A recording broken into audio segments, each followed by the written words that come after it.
Rakshit if I remember ಅವ್ರ ಹತ್ರ hero ಹೋಂಡಾ Splendor ಇತ್ತಾ? ಎಂಟೈಸರ್ ಕರೆಕ್ಟ್, ಎಸ್. ನನಗೆ ನನಗೇನು ಗೊತ್ತಾ, ಸಿಂಪಲ್ ಆಗಿ ಒಂದು ವರ್ಷ ಫಸ್ಟ್ ಡೇ ಲಾಸ್ಟ್ ಶೋ ಸಿನಿಮಾಗೆ ನೋಡ್ಕೊಂಡು ಬಂದ್ಬಿಟ್ಟಿದ್ದೀನಿ ಆಯ್ತಾ. ಇನ್ನು ಫಸ್ಟ್ ಡೇ ಆಗಿ ಐ ಥಿಂಕ್ ಥರ್ಡ್ ಡೇಗೋ ಇಟ್ ಪಿಕ್ಡ್ ಅಪ್. ಮುಂಚೆನೆ trailer, one of the longest trailer Suni ಬಿಟ್ಟಿದ್ದು ನಂಗೆ ನೆನಪಿದೆ.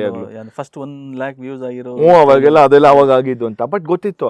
ಸರ್ ನಾನು ಹೋಗ್ಬಿಟ್ಟು ನೋಡ್ಕೊಂಡ್ಬಿಟ್ಟೆ, ನನಗೆ ಫುಲ್ ಇಂಪ್ರೆಸ್ ಆಗ್ಬಿಟ್ಟೆ ಸಿನಿಮಾ ನೋಡ್ಬಿಟ್ಟೆ, ಏನು ಸಿನಿಮಾ ಗುರು ಇದು ಅಂತ. ಸೊ ಭರತ್ ನನಗೆ ಚೆನ್ನಾಗಿ ಗೊತ್ತಿದ್ದು, BJ Bharat. So Bharat message ಮಾಡಿಬಿಟ್ಟು ನನಗೆ ಇವ್ರ ಹೀರೋ ನಂಬರ್ ಕಳಿಸ್ತೀರಾ ರಕ್ಷಿತ್ ಕಾಲ್ ಮಾಡಿಬಿಟ್ಟು ಈ ಥರ ನಾವು ಬಿಗ್ FM ಒಂದು ಇಂಟರ್ವ್ಯೂ ಬರೋಕ್ಕಾಗತ್ತೆ? ಓಕೆ ಫೈನ್ ಬರ್ತೀನಿ. ಸೊ ನೆಕ್ಸ್ಟ್ ಡೇ ಬೆಳಗ್ಗೆ 7 ಗಂಟೆಗೆ Rakshit suppose to come. So ನಮ್ಮ ಪಟಾಕಿ ಶ್ರುತಿ ಇದ್ಲು, ಶೀಸ್ ಲೈಕ್ ಯಾರ್ಯಾರನ್ನೂ ಕರೆಸ್ತಿದ್ಯಾ, ಯಾರೋ ಅವರು ಅಂತವಳು ಆಯ್ತಾ.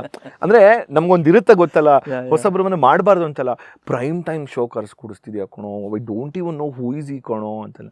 I said just believe and just do this show, it is something else ನಾನು ಹಿಂಗೆ ಹೇಳ್ತಿದ್ದೀನಿ ಅಂತ ಆಯಿತಾ. ದೆನ್ ಕೆಳಗಡೆ ಸೆಕ್ಯೂರಿಟಿಯಿಂದ ಕಾಲ್ ಬಂತು, ಸಾಬ್ ಕೋಯಿ ರಕ್ಷಿತ್ಗೆ ನಾಮ್ ಆಯಾ ಸರ್ ಅಂದ್ಬಿಟ್ಟು ಅವ್ನು ಹಿಂದಿಯವನು. ನಾನು ಹೋದೆ, ಅಲ್ಲೋದ್ರೆ ಇಸ್ ಲೈಕ್ ಸೇಮ್, ನೀವು ನನಗೆ ಸ್ಪ್ಲೆಂಡರ್ ಅಂದ್ಕೊಂಡೆ, ಅದು ಎಂಟೈಸರ್ ಥರ ಪಾರ್ಕ್ ಮಾಡಿ ಫುಲ್ ಒಂಥರ ಬ್ಲೂ ಜೀನ್ಸು ಮತ್ತು ವೈಟ್ ಶರ್ಟು ಹಾಕೊಂಡು ಬರೋರು. ಹಾಯ್ ಅಂದ್ಬಿಟ್ಟು ಬಂದರು, ಕೂತ್ಕೊಂಡ್ರು. ಇವಳು ಇನ್ನು ಯಾರೋ ಇದು ಹೀರೋ ಮುಖನೇ ನೋಡಿಲ್ವಲ್ಲೋ ಅಂತ ಅವಳು. ಅಯ್ಯೋ, ಓಕೆ.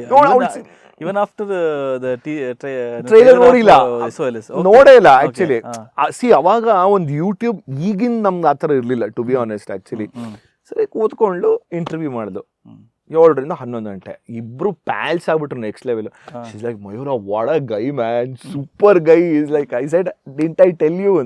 ದೆನ್ ಆಮೇಲೆ ಸುನಿ ಕಾಲ್ ಮಾಡಿದ್ದೆ ಡೈರೆಕ್ಟರ್, ಅವ್ರು ಬಂದರು. ಆಮೇಲೆ ಸಚಿನ್ ಕೇಮ್, ದಿ ಎಡಿಟರ್. ನಂದು ಒಂದು ಫೋಟೋ ಇದೆ, 4 ಜನನು ಟೆರೆಸ್ ಮೇಲೆ ಕೂತ್ಕೊಂಡು ಇಡ್ಲಿ ವಡ ತಿಂತಿರೋವಂಥದ್ದು. ಬಿಲೀವ್ ಮೀ ಅಜ್ಜು, ಅವತ್ತಿಂದ ಅಂಟಿಲ್ ಚಾರ್ಲಿ ಒಂದು ಬಿಟ್ಟು ಸಪ್ತಾವರೆಗೂ ಪ್ರತಿ ಸಿನಿಮಾ ಇಂಟರ್ವ್ಯೂ ಮಾಡಿದ್ದೀನಿ. ಗ್ರೇಟ್. ಪ್ರತಿ ಸಿನಿಮಾ ಆಯಿತಾ. ಅಜ್ಜುದು ಹೆಂಗಾಗೋಗ್ಬಿಡ್ತು ಅಂದರೆ, ಓಕೆ, ಐ ಮೀನ್ ರಕ್ಷಿತದ ಹೆಂಗಾಗೋಯ್ತು ಅಂದರೆ, ಸಿಂಪಲ್ ಒಂದು ಅಷ್ಟೇ, ಓಕೆ ಬಾ. ಉಳಿದವರು ಕಂಡಂತೆ ನನಗೆ ಈಗಲೂ ಕ್ಲಿಯರ್ ಪಿಕ್ಚರ್ ನೆನಪಿದೆ. ರಕ್ಷಿತ್, ಆಮೇಲೆ ಅಜ್ಜು, ಸುನಿ, 3 ಜನ. ಸುನಿ ಇದ್ರಾ? ಸುನಿನೇ ಒಟ್ಟಿನಲ್ಲಿ 3 ಜನ ಇದ್ರಿ. 3 ಜನ ಇದ್ರಿ. ಯಾಕಂದರೆ ನನಗೆ ಬಂದರೆ ಚೇರ್ ಹಾಕೊಳ್ಳೋಕ್ಕೆ ಜಾಗ ಇಲ್ಲ ಆ ಸ್ಟುಡಿಯೋ ಒಳಗಡೆ ಅಂದ್ಬಿಟ್ಟು ನಾನು ನಿಂತ್ಕೊಂಡಿದ್ದೀನಿ. ಹೌದು. ಸೊ ನಿಂತ್ಕೊಂಡು ಲೈವ್ ಪರ್ಫಾರ್ಮ್ ಮಾಡೋಕ್ಕೆ ಇಬ್ರು ಮ್ಯೂಸಿಷಿಯನ್ಸ್ ಇದ್ರು ಅವಾಗ. ಕರೆಕ್ಟ್. ಸೊ ಲೈವ್ ಪರ್ಫಾರ್ಮ್ ಮಾಡಾಗ ಮ್ಯೂಸಿಷಿಯನ್ಸ್ ಅಲ್ಲಿ ಕೂತಿರೋಂಥದ್ದು. ಆ್ಯಂಡ್ ಅಲ್ಲೂ ಕೂಡ ಅದು ನೆನಪಿದೆ. ಸೊ ಘಾಟಿಯ ಹೇಳಿದ್ದು ಸಾಂಗು. ಆಮೇಲೆ we were the proud people who broke the song in radio. ನಮ್ಗೆ ಅವಾಗ ಖುಷಿ ಅಂದರೆ ಪ್ರಪಂಚ ಕೇಳೋಕ್ಕಿಂತ ಮುಂಚೆ ಫಸ್ಟ್ ನಾವು ಕೇಳ್ತಾ ಇದ್ವಿ. ನಮ್ಗೆ ಅವಾಗ ಇದ್ದಿದ್ದು. ಸೊ ಆ ಸಾಂಗನ್ನು CD ಕೊಟ್ಟು ಆಮೇಲೆ ಅದನ್ನು ಅಲ್ಲಿ ಫಸ್ಟ್ ಬ್ರೇಕ್ ಮಾಡಿದ್ವಿ ರೇಡಿಯೋದಲ್ಲಿ, ಇಫ್ ಐ ಆಮ್ ರೈಟ್. ಅವತ್ತು ಬೆಳಗ್ಗೆ ಬ್ರೇಕ್ ಮಾಡಿ 7 ಗಂಟೆ 11 ಗಂಟೆ ಶೋ. ಆ್ಯಂಡ್ ನಂಗೆ ಕೇಳಿದ್ದು ನೆನಪಿದೆ, ಇದು ಯಾರು ಹಾಡಿರೋದು ಅಂತ. ನಾನೇ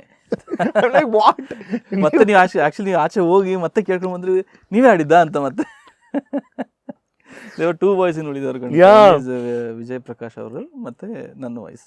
ಆಮೇಲೆ ಆ ಮಾರ್ಕೆಟಿಂಗಲ್ಲೂ ಅದು ಆ ಟೈಮ್ ಅದಾದ್ಮೇಲೆ ತರೋದು ಮಧ್ಯದಲ್ಲಿ ಒಂದು 16 ಸೆಕೆಂಡ್ 20 ಸೆಕೆಂಡ್ ಬರೀ ಶ್ರೇಯಾ ಘೋಷಲ್ ಕಾಕಿಗೆ ಬಣ್ಣ ಹಾಡ್ತಿರೋದು ಇಷ್ಟೇ ಬಿಟ್ರಿ.